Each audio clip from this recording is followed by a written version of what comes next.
ang ating reason bakit nandito tayo ngayon today. To give us a speech. Ayan. Napaka-excited! Oh my God! He's there. He's there.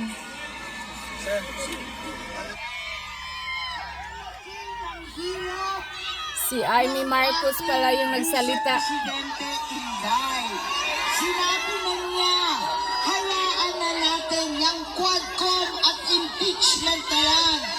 Baliwala na yung pang-aapi sa akin at sa Vice Presidential Office.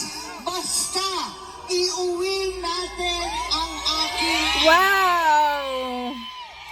Ano naman kayang masasabi niya na kapatid niya? Ako ay talagang nagitla, nagalit, naiyak. Go, go, go! Amy Marcos! Hindi ko matanggap at katulad ninyo, lahat kami ay biglang-bigla at talagang nataranta. Hindi ko ubos maisip kung anong maigagawa. Hindi katulad ninyo, wala naman ako sa ibang bansa. Hindi katulad nung iba. Tingali yung audience, no? Hapon ang uban. Nagagalit pa rin sa kanya. Kami at bawal. Ngunit naisip ko, bilang senador, maglunsad ng pangkalahatang investigasyon para malaman. Yes, Amy. Senator Amy, ipaglaban mo yung yung kapatid mo, yung apelyido mo. Paglaban mo yung sarili mo. Sa batas ng Pilipinas, higit sa lahat, sa batas ng Panginoon, na bawal ang pang-aapi sa matatanda at may sakit. Yes! Hindi tayo papayag sa ganito. Asahan po ninyo, may iba dyan na nagalit sa akin. Ang malalaking opisyal sa administrasyon, mga kamag-anak ko, pati ang aking kapatid, ay galit na galit po sa akin. Ngunit kung nagulat kayo Kawawa sa ka mga naman. pangyayari, mas lalo ako nawalan ng loob. Pagkat para sa akin, nakita ko na ito. Hinapastangan din ng aking ama at tinangay kami sa ibang bansa. Kung saan nawalay kami sa ating bansa. Bakit natin papayagan na ganitohin na naman ang ating minamahal na Pangulo? Mas malala pa, sa ICC pa dinala, kulungan pa. Hallelujah. Yes. Pagkatapos nun, tuloy-tuloy pa raw ang paglilitis ng ating Tatay Digong.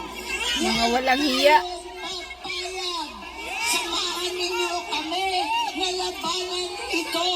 Samahan ninyo ako na kahit ako ay mag-isa na lamang at hindi na kabilang sa aking pamilya, hindi na kabilang sa partido, dahil sa inyo, nanalo pa rin kayo.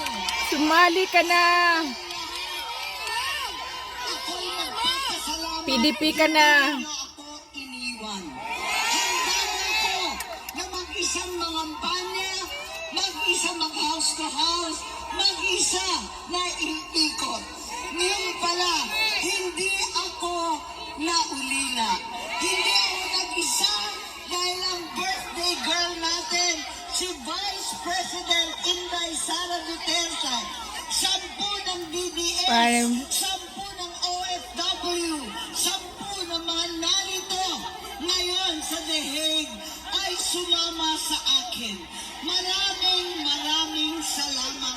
yes. Inyo ito, tuloy-tuloy po tayo at hindi tayo titigil hanggang maiuwi natin ang mahal nating ama, Tatay Digong Duterte. Maraming salamat sa inyo. Sa lahat ng OFW. Kung ang isang Pilipino na dati pang Pangulo ay maitatangay sa ibang bansa, ano na lamang kayong OFW? Yes. Ano naman ang maaasahan pagdepensa sa kapwang kabayan kapag linalapastangan mismo ang Pangulo. Wala namang kalaban-laban ng OFW. Duterte!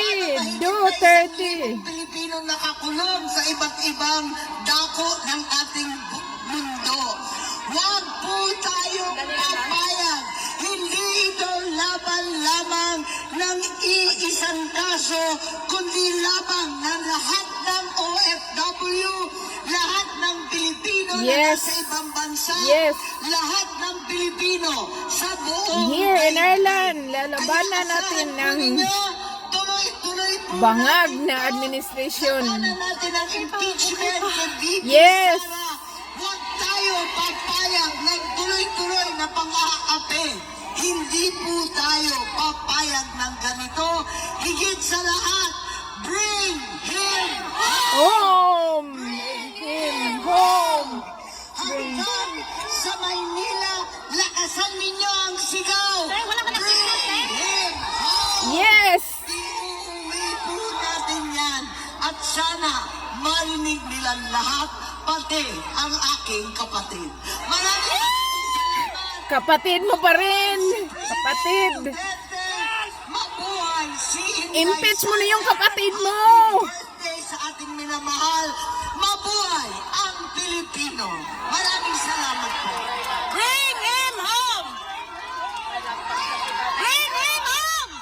Bring him home! Ipa-hair follicle test mo na yung kapatid mo. It was a mistake earlier, so I need to rectify it. Okay pa ba kayo, guys? Laban!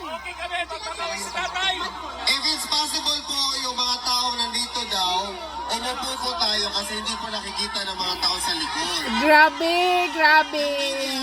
Talaga nakatayo yan sila kasi media naman sila. Nakaka-jealous pero okay lang. Happy birthday, BP Sara. BP Sara Duterte. So mag-intindihan po tayo kasi ang ating pong mithiin dito. God alam bless ko you naman po, always. vlogger Safe na, and diba? security. Vlogger na Health. ba? Yes. Naiintindihan- Because naiintindihan ko you po. are the hope of our nation, Philippines. You are the hope. You are the hope to have a future prosperity of our country, Philippines. Duterte. Michael King po. Tuloy po tayong manood. And today is May 31, BP Sara celebration in The Hague, Netherlands. God bless everyone. I'm on break, breakfast break here in Ireland. Si Marilyn Filipino-Irish Maisog. Like and share. Subscribe. Thank you all the viewers. Bye. God bless. See you later.